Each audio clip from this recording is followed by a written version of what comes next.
बिहार के क्रिकेट प्रेमियों को सौगात, मोइनुल हक स्टेडियम में होंगे अंतरराष्ट्रीय मैच। 700 करोड़ से होगा निर्माण। दोस्तों, पटना के मोइनुल हक स्टेडियम को नए सिरे से विकसित करने के लिए बिहार क्रिकेट एसोसिएशन BCA और खेल विभाग के बीच करार हुआ है। स्टेडियम का शिलान्यास नए साल में प्रधानमंत्री नरेंद्र मोदी या गृह मंत्री अमित शाह से कराने की योजना है। 700 करोड़ रुपए की लागत से बन रहे इस स्टेडियम में 40,000 दर्शकों की क्षमता होगी और डे नाइट मैच की सुविधा भी उपलब्ध होगी। उप मुख्यमंत्री सम्राट चौधरी ने कहा कि स्टेडियम परिसर में एक 5 स्टार होटल भी बनेगा, जिससे बिहार में खेल और पर्यटन दोनों को बढ़ावा मिलेगा।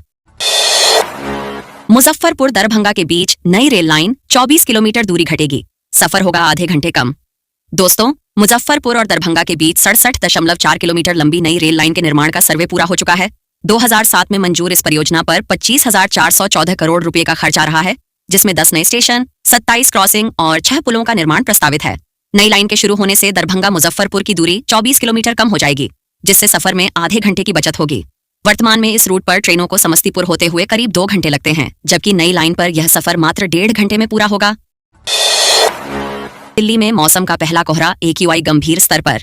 दक्षिणी राज्यों में IMD का बारिश का अलर्ट। दोस्तों, दिल्ली में इस सर्दी का पहला कोहरा छाया, जबकि वायु गुणवत्ता सूचकांक AQI गंभीर श्रेणी में 373 तक पहुंच गया। शहर के आनंद विहार, मुंडका, वजीरपुर जैसे 8 स्थानों पर प्रदूषण का स्तर 400 से ऊपर रहा। IMD ने अंडमान निकोबार, तमिलनाडु, केरल सहित कई दक्षिणी राज्यों में भारी बारिश का अलर्ट जारी किया है।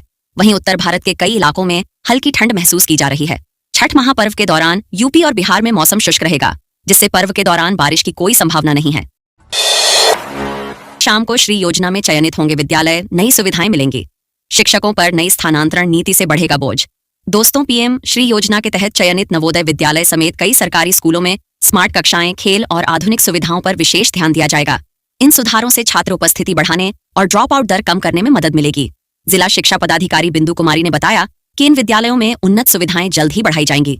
इस बीच नई स्थानांतरण नीति पर शिक्षक संघ के अध्यक्ष संजीव कुमार कामत ने कहा कि गृह अनुमंडल से दूर पदस्थापन के कारण पुरुष शिक्षकों को परिवार से दूर होना पड़ेगा। साथ ही कटिहार में मध्याह्न भोजन के अनाज को बेचने के आरोप में एक प्रखंड शिक्षक को निलंबित कर दिया गया है। गलत प्रमाण पत्र से नौकरी पाने पर 10 शिक्षिकाओं से जवाब तलब, संतोषजनक उत्तर न मिलने पर होगी बर्खास्तगी। दोस्तों, जिला शिक्षा पदाधिकारी ने गलत AWS प्रमाण पत्र देकर नौकरी प्राप्त करने वाली 10 शिक्षिकाओं से 48 घंटे में स्पष्टीकरण मांगा है। बिहार लोक सेवा आयोग के माध्यम से चयनित इन शिक्षिकाओं पर आरोप है कि उन्होंने शादी के बाद भी मायके से AWS प्रमाण पत्र बनवाकर नौकरी हासिल की। अगर उत्तर संतोषजनक नहीं मिला तो बर्खास्तगी और वेतन रिकवरी की जाएगी। विभाग के अनुसार जिले के लगभग 80 शिक्षक शिक्षिकाओं के दस्तावेजों में गड़बड़ी पाई गई है, जिसमें से 14 पर पहले ही कार्रवाई हो चुकी है।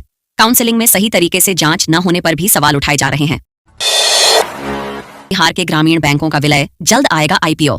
ग्रामीण बैंक के पुनरुद्धार की तैयारी। दोस्तों, बिहार के उत्तर बिहार ग्रामीण बैंक और दक्षिण बिहार ग्रामीण बैंक का विलय होने जा रहा है। इसके बाद नवगठित ग्रामीण बैंक का IPO जारी किया जाएगा, जिससे प्राप्त राशि से बैंक के कायाकल्प की योजना है। ग्रामीण बैंकों की स्थापना 1775 में हुई थी, पर घाटे की स्थिति के कारण अब इन्हें एकीकृत कर एक राज्य एक ग्रामीण बैंक मॉडल पर लाने की योजना है। विशेषज्ञों का सुझाव है कि ग्रामीण बैंकों का उनके प्रायोजक बैंकों में विलय ज्यादा फायदेमंद होगा। फिलहाल वित्त मंत्रालय ने राज्य सरकारों और प्रायोजक बैंकों से 15 नवंबर तक इस पर सहमति मांगी है।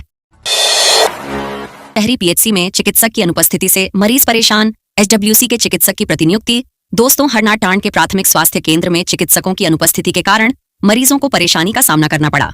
मंगलवार को प्रभारी चिकित्सा पदाधिकारी डॉ. राजेश सिंह नीरज को सूचना मिली कि शहरी PHC में चिकित्सक नहीं पहुंचे हैं, जबकि मरीजों की भीड़ लगी हुई है। स्थिति की गंभीरता को देखते हुए रामपुर HWC के डॉ. जितेंद्र कुमार को बुलाया गया, जिन्होंने दिन भर मरीजों का इलाज किया। इस बाबत डॉक्टर धर्मेंद्र कुमार ने बताया कि उन्होंने अपनी छुट्टी का आवेदन CS को सौंपा है और प्रभारी चिकित्सा पदाधिकारी ने इसकी जानकारी उच्चाधिकारियों को दी है।